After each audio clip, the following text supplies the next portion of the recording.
بسم اللہ الرحمن الرحیم۔ السلام علیکم۔ حضرت حسن بصری رحمۃ اللہ علیہ کا زمانہ ہے۔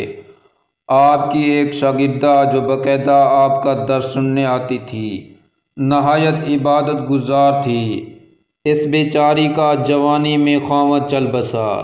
اس نے دل میں سوچا ایک بیٹا ہے، اگر میں دوسرا نکاح کر لوں گی تو مجھے دوسرا خاوند تو مل جائے گا، لیکن میرے بچے کی زندگی برباد ہو جائے گی۔ اب وہ بچہ جوان ہونے کے قریب ہے، یہی میرا سہارا صحیح۔ لہٰذا اس عظیم ماں نے یہی سوچ کر اپنے جذبات کی قربانی دی۔ وہ ماں گھر میں بچے کا پورا خیال رکھتی، لیکن جب وہ بچہ گھر سے باہر نکل جاتا تو ماں سے نگرانی نہ ہو پاتی۔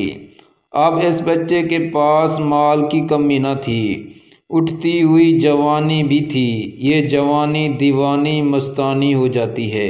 چنانچہ وہ بچہ بری صحبت میں گرفتار ہو گیا، شباب اور شراب کے کاموں میں مصروف ہو گیا۔ ماں برابر سمجھاتی لیکن بچے پر کچھ اثر نہ ہوتا، چکنا گھڑا بن گیا۔ وہ اس کو حضرت حسن بصری رحمۃ اللہ کے پاس لے کر آتی۔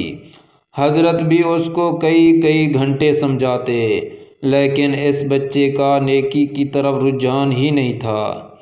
حضرت کے دل میں بھی یہ بات آئی کہ شاید اس کا دل پتھر بن گیا ہے، مہر لگ گئی ہے۔ بہرحال ماں تو ماں ہوتی ہے۔ ماں اسے پیار سے سمجھاتی رہی، میرے بیٹے نیک بن جاؤ، تمہاری زندگی اچھی ہو جائے گی۔ کئی سال برے کاموں میں لگ کر اس نے اپنی دولت کے ساتھ اپنی صحت بھی تباہ کر لی، اور اس کے جسم میں لا علاج بیماریاں پیدا ہو گئی۔ معاملہ یہاں تک آ پہنچا کہ اٹھنے کی بھی سکت نہ رہی اور بستر پر پڑ گیا۔ اب اس کو آخرت کا سفر سامنے نظر آنے لگا۔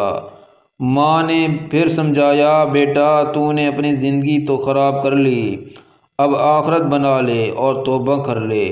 اللہ بڑا غفور رحیم ہے، وہ تمہارے تمام گناہوں کو معاف کر دے گا۔ جب ماں نے سمجھایا، اس کے دل پر کچھ اثر ہوا۔ کہنے لگا، ماں میں کیسے توبہ کروں، میں نے تو بڑے گناہ کیے ہیں۔ ماں نے کہا، بیٹا حضرت سے پوچھ لیتے ہیں۔ بیٹے نے کہا، ماں اگر میں فوت ہو جاؤں تو میرا جنازہ حضرت حسن بصری رحمۃ اللہ پڑھائیں۔ ماں حضرت کے پاس گئی۔ حضرت کھانے سے فارغ ہوئے تھے اور تھکے ہوئے تھے، اور درس بھی دینا تھا، اس لیے قیلولہ کے لیے لیٹنا چاہتے تھے۔ ماں نے دروازہ کھٹکھٹایا، پوچھا کون؟ عرض کیا، حضرت میں آپ کی شاگردہ ہوں، میرا بچہ اب آخری حالت میں ہے، وہ توبہ کرنا چاہتا ہے، لہٰذا آپ گھر تشریف لے چلیں۔ حضرت نے سوچا یہ پھر دھوکہ دے رہا ہے اور میرا وقت ضائع کرے گا اور اپنا بھی کرے گا۔ سالوں گزر گئے، اب تک کوئی بات اثر نہ کر سکی، اب کیا کرے گی؟ کہنے لگے، میں اپنا وقت ضائع کیوں کروں، میں نہیں آتا۔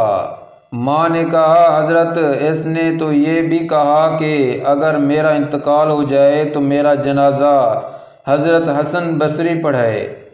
حضرت نے کہا، میں اس کے جنازے کی نماز نہیں پڑھوں گا، اس نے تو کبھی نماز ہی نہیں پڑھی۔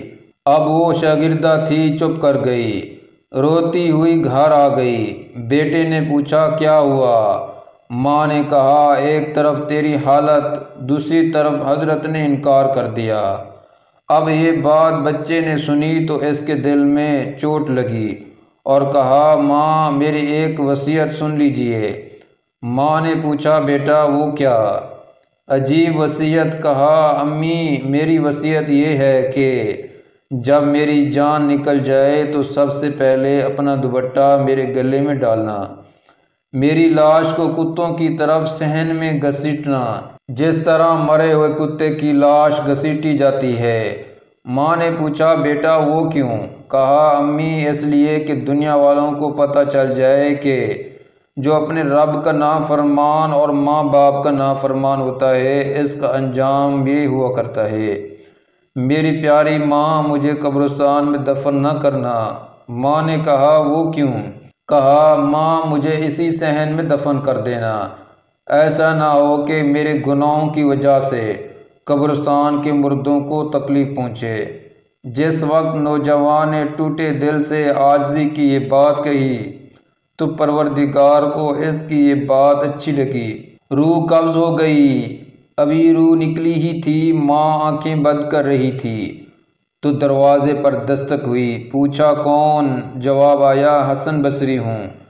کہا حضرت آپ کیسے؟ فرمایا جب میں نے تمہیں جواب دے دیا اور سو گیا، خواب میں اللہ رب العزت کا دیدار نصیب ہوا۔ پروردگار نے فرمایا حسن بصری تو میرا کیسا ولی ہے، میرے ایک ولی کا جنازہ پڑھنے سے انکار کرتا ہے۔ میں سمجھ گیا اللہ نے تیرے بیٹے کی توبہ قبول کر لی ہے۔ تیرے بچے کی نماز جنازہ پڑھنے کے لیے حسن بصری کھڑا ہے۔